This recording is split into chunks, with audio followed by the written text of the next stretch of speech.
अस्सलामुअलैकुम students, welcome to zoology with Amna. आज हम क्लासिफिकेशन ऑफ रेप्टाइल्स के अंदर सबसे लास्ट ऑर्डर क्रोकोडिलिया को स्टडी करने जा रहे हैं। तो चलिए स्टार्ट करते हैं आज की वीडियो को।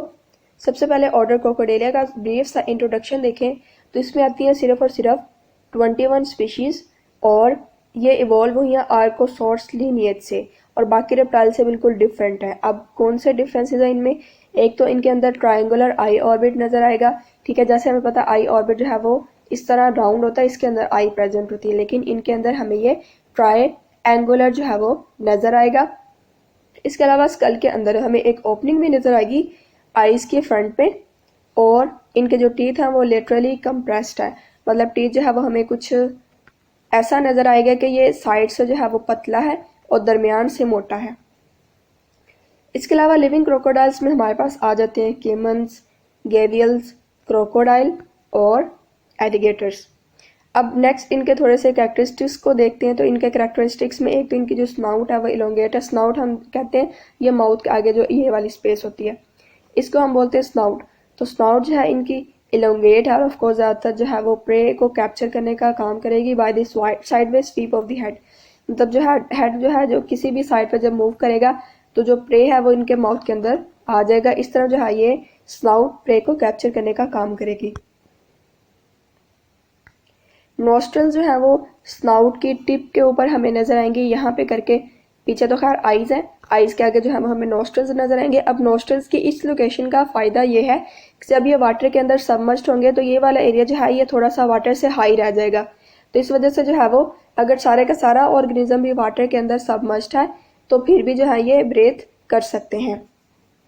अब अगर एयर पैसेजवेज को देखें तो air passages of course mouth के रियर मतलब बैक तक जाएंगे और यहाँ पे जो है एक फ्लैप ऑफ टिश्यू प्रेजेंट है near the back of the tongue जो कि वाटर टाइट सील का काम करता है।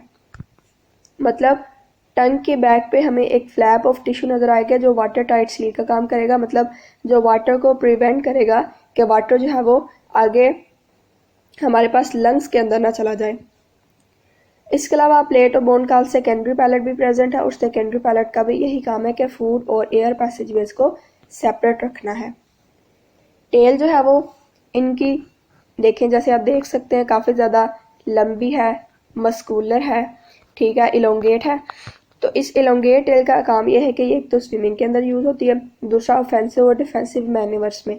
ऑफेंसिव और डिफेंसिव मैन्यूवर्स का मतलब एक तो ये कि इन्होंने किसी और के ऊपर अटैक करना है तो तब यूज़ होगी, और डिफेंसिव जब इन्होंने किसी के अटैक से अपने आप को बचाना है तो तब ये टेल को यूज़ करेंगे। और इसके अलावा प्रे को अटैक करने में भी टेल का काम है। टीथ जो है वो प्रे को सीज करने का काम करते हैं, कैप्चर करने का काम करते हैं और जो प्रे है उसको पूरे का पूरा ही स्वेलो अप किया जाता है। तो क्योंकि भाई पूरा स्वेलो करना है प्रे, इसी वजह से इनका जो स्टमक है वो गीजर लाइक है। ठीक है, गीजर लाइक होने का मतलब ये कि स्टमक के अंदर भी जो प्रे की ग्राइंडिंग वगैरह है वो हो सकती है।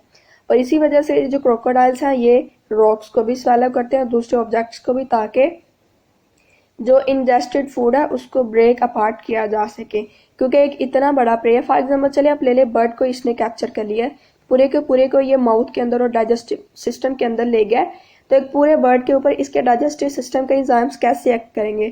तो इसी वजह से ये रॉक्स वगैरह को भी इनटेक करता है ताकि इस प्रे को जो है वो ब्रेक अपार्ट किया जा सके स्टमक के अंदर।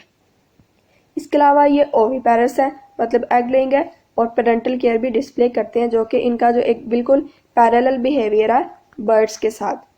तो इस पैरेलल बिहेवियर की वजह से भी हम इनके और बर्ड्स के जो एंसेस्टर्स हैं, मतलब सेम एंसेस्टर है, तो उसको ट्रेस बैक कर सकते हैं। तो स्टूडेंट्स ये थी आज की वीडियो। अगर आपका इसमें से कोई क्वेश्चन है या कन्फ्यूजन है तो हम मुझे कमेंट के अंदर पूछ सकते हैं। अगर आपको वीडियो अच्छी लगे तो मज़ीद इन्फॉर्मेटिव वीडियोज़ के लिए चैनल को सब्सक्राइब करें। नेक्स्ट वीडियो तक के लिए अल्लाह हाफिज़।